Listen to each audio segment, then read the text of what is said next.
Hello guys, it is that panda guy, and I'm here again with another video. And my friend Tree from Discord, one of the moderators from the Doomsday Discord server, he is pretty chill, and he sent me this video of the Boon RPG kind of fight, the brawl. It wasn't really much of any other. Well, I think there was a lot of fighting on the side, but I think it was mainly just Boon and RPG, and it was pretty cool to see this because I actually gotten a glimpse of the rear end of it live, and Tree had just recorded this footage, and he said he would send it to me, so I do thank him, and I'm going to be kind of talking over it as we go through it. So I kind of want to mention that when you see this swarm, that the main person defending, right, I'm 99% sure they do have tier 6, so the fact that they're doing this in general is pretty nasty. I might be wrong. I think it might be tier 5, might be tier 6. They are about 100 million mice, so it is pretty likely it's tier 6.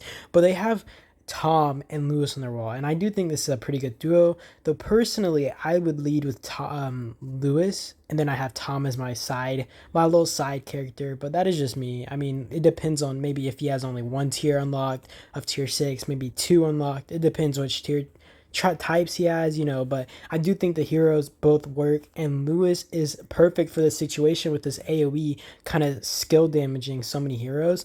But as you guys kind of see here, they will recall marches that get low, and they send another one in. And basically what this does is you don't want a march to get too low, because I'm pretty sure when you hit a certain mark, one, you're going to be taking worse trades, and two, I'm pretty sure the wounded slash deads or whatever are going to be even worse. So it does make sense for these guys to recall and send more. And basically it also is good just to keep the battle going, because when you do this, you're making sure the health bar doesn't recover, all that, right? Like, you don't want to disengage from the battle and have to start from basically zero, besides the troops that are already filled in this hospital. And I heard this dude was gym healing, and I want to say for both sides, this was pretty cool. It was pretty insane. I heard Tree was low on troops, so don't think he's a little newbie. I do think he was pretty smart. He was even changing out, I saw one, area, Lewis for Maxine, and I guess it was for a certain skill buff or debuff or whatever, which was just pretty cool to see, because I don't usually implement that in my swarms, my fights, and maybe I should consider that more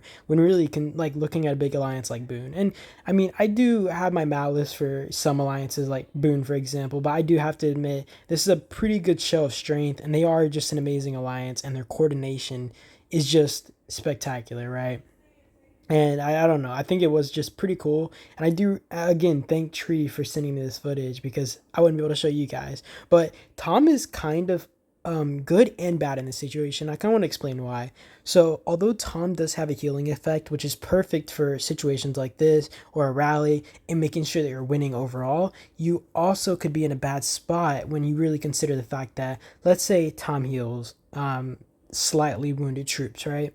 You're basically putting yourself in a worse spot, because let's say your rally is going on for an hour, right? Or to like burn a base. Basically, he's healing troops, and whereas maybe you'll only have 300,000 injured by the end of the battle, you're gonna have 600,000 injured or 900,000 injured, whatever, right? And basically, it's taking troops from the lightly wounded and throwing them back into the battle by healing them. And it doesn't heal heavily wounded troops, of course, but it heals those lightly wounded troops. And basically, what it does, I'm saying is, like, when you're fighting this long battle, you could just overflow your hospital, right? And you can't really do anything about it. So I think that heroes like this can sometimes be a double-edged sword.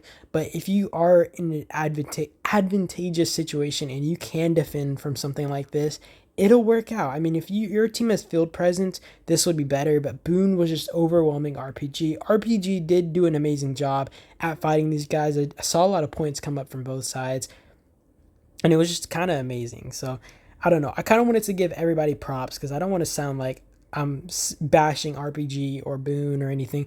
I do think that Boon was taking probably, or no, definitely worse trades. Am really certain their trades were probably bad here. Like you see just from Tree's report right here. I do think the quality is also worse because I downloaded this, but I still hope that it's enjoyable for you guys.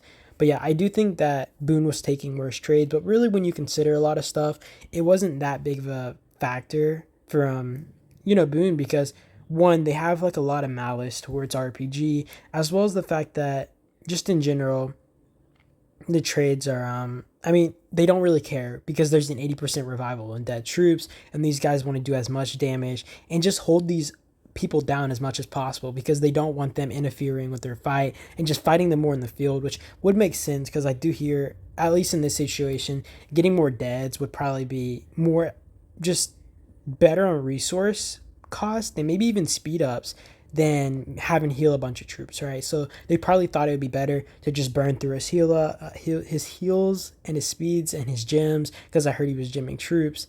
So yeah, I mean, this is just pretty cool to see like 100 million player get swarmed.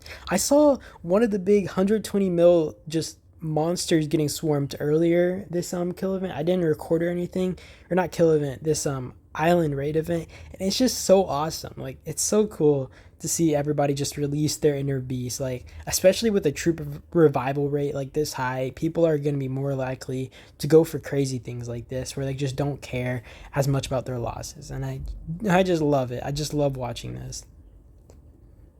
I also see a lot of these marches are extremely low. I don't know why they're sticking it through. It's freaking crazy. And I don't even think this dude is on territory. Like, so if territory buffs do apply in Island Raid, he's not getting them right now. So, I mean, to be fair, the amount of time that this dude is able to hold on, he can hold on for from a swarm like this. And I mean, you gotta also consider that these guys are pulling a lot, they are losing a lot, and they're having to refresh marches constantly because they're just dying so fast. But I still think that he was doing an incredible job of holding on. I keep saying he, but this might actually be a girl. I'm not sure because LeBron, I've never been able to tell if it's a girl or a guy. But still, I don't know. I think they held on extremely well, especially with their members trying to work down. You didn't really see many players reinforcing, and I think what they should have been doing was trying to hot bases a lot more, or just, I mean, I don't think they could have. Oh, wait, it was on territory, I guess. I'm so confused because this is on their helipad. I'm guessing this is when they got pushed back to their helipad. So I don't even know how these guys are so close, or if I'm just tripping. But yeah, I mean, I'm not really sure if territory buffs do apply in Island Raid. It wasn't really specified, and I can't really just figure out. But I mean, still, like, this is just insanity. And they get more troops in here. I also want to mention, you guys can kind of tell what heroes they're like swarming with a lot more. They're doing a lot more Toms, Regros, Lees. I think you guys might notice that a lot. And I think especially in this situation with like especially like one, the magnitude of troops on the wall, and also just considering just the heroes and stuff, it's better to do this instead of, let's say, everybody sending 5 marches at once. I just think it's better, especially when you're like making sure you're taking the best trades possible. I don't think that was the intention from what I heard from Tree, to like, I guess, make the trades as, I guess, as good as possible, but they just like swarmed like crazy, and they were just refreshing so many marches that you don't really see 5 marches from the same person at the same time every time. But you see like how massive these might drops are, and I don't even know if they lost troops in these swarms. I'm pretty certain they had to have, maybe even like just a little bit, because like I said earlier, like using Tom is such a double-edged sword, and like the possibility of filling up your hospital in such a dragged out swarm with so many troops defending might lose troops, but I'm also not sure. I don't want to say 100%. I'm not really sure how I feel about Jaden here. Like, I see Jaden in the corner, and I'm just like, this dude is destined to die. Also, Maya. I love Maya, right? Like, I do love Maya. But Maya and Tom as a duo, like, Tom as her support, Maya as the main. I don't even know if Maya is a good siege hero, because I've done sieges with Maya, and although I don't hate the hero, I feel like she's the one of the heroes that tanks the fastest when you're attacking a base, right? Like that, and like maybe Kath or Cynthia.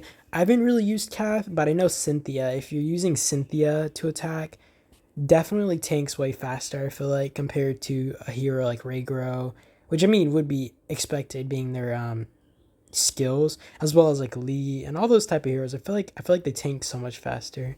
I also see Tree's phone about to die. Dude's being a madman. He's almost zeroed from this freaking event.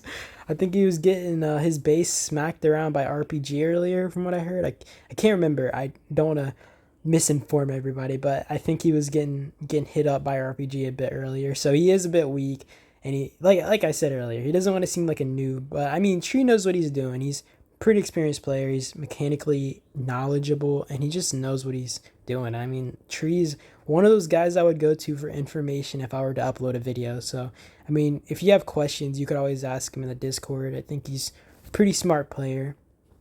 But yeah, I mean, he's an R4 in Boon for a reason. You see me in the top there, message him. I'm like, what the heck? Because this is actually when I started seeing it. I'm like, dude, what the heck? Because I was messaging him earlier and I just saw the freaking swarming go down, and he messages me like, oh, not yet, not yet.